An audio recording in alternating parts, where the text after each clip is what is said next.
Welcome to episode number 10 in my China adventure. So glad to see you.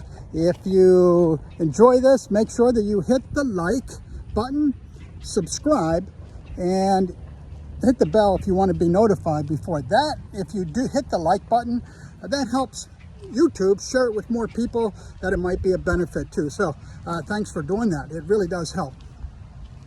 Today, I'm going to talk to you about a guy that I met named Pan Shuli. Now, when I first began to buy spiral tube machine, my very first one, Pan was the engineer that worked with the first company, SBKJ, to design the first spiral tube machine. And I was right there at the beginning,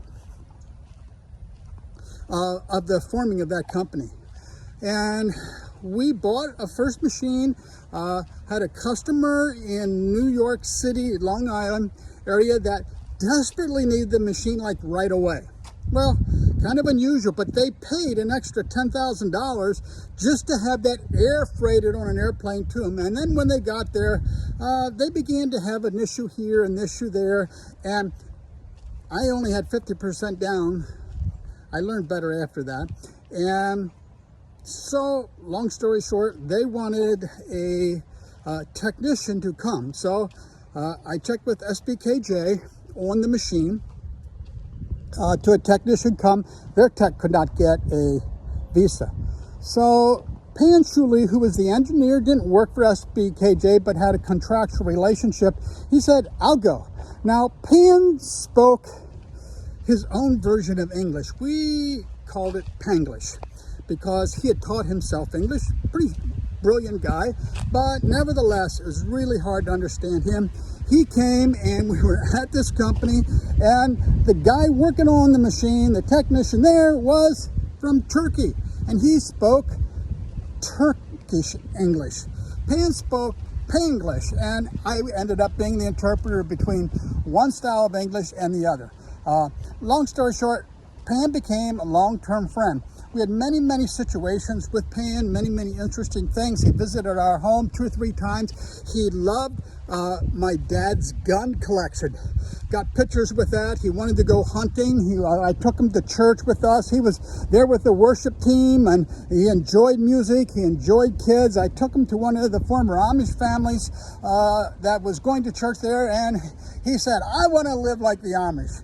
In fact, so much so, a year or so later, I'm back in Shanghai with Pan, who now had his own company that we bought some things from. And he said, "Would you tell Sarah," who was about an 18, 19-year-old ex-Amish girl, "would you tell Sarah I want to marry her? I will build her a big house, and I love kids. We can have as many kids as she wants." So, yeah, that really wasn't going to work out. But nevertheless, Pan did end up getting married and had a boy.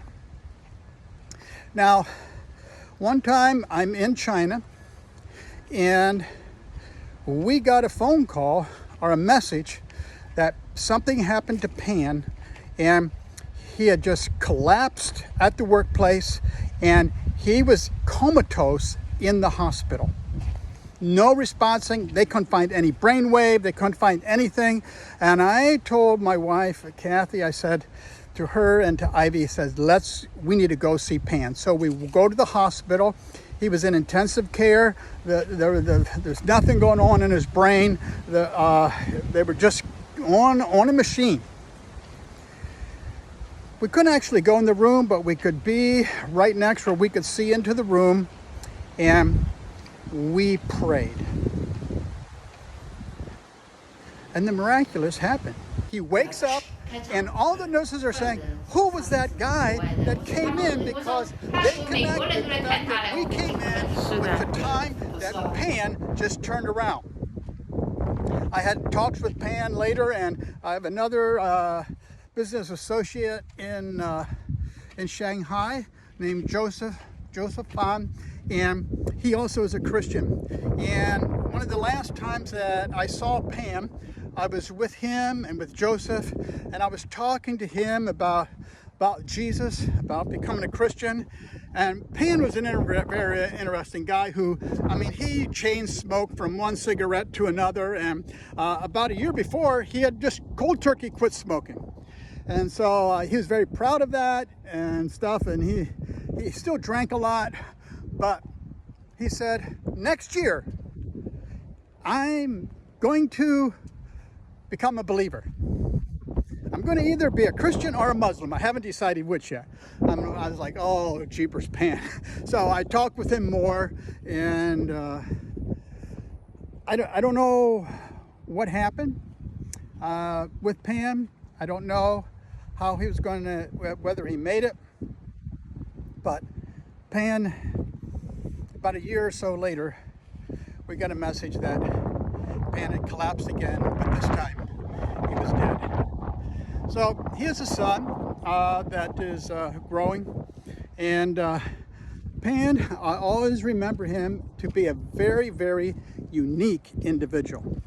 Pan and his Panglish. And he's saying, yeah, next year, I'm going to become a believer. And I think of what I told someone else one time. You can't become a believer next year. Today is the day of salvation. Now, and only now, when the Holy Spirit draws you, can you become a Christian. So I don't know about Pan's eternal status. I pray that he made that decision in his heart. And sometimes we can put things off. And God had brought us together and put him into my life for a period of time. And I wonder about other people that God puts in my life. Am I effective enough for them? How about you? God puts people in our lives all the time, and they may be different. They may have odd things about them.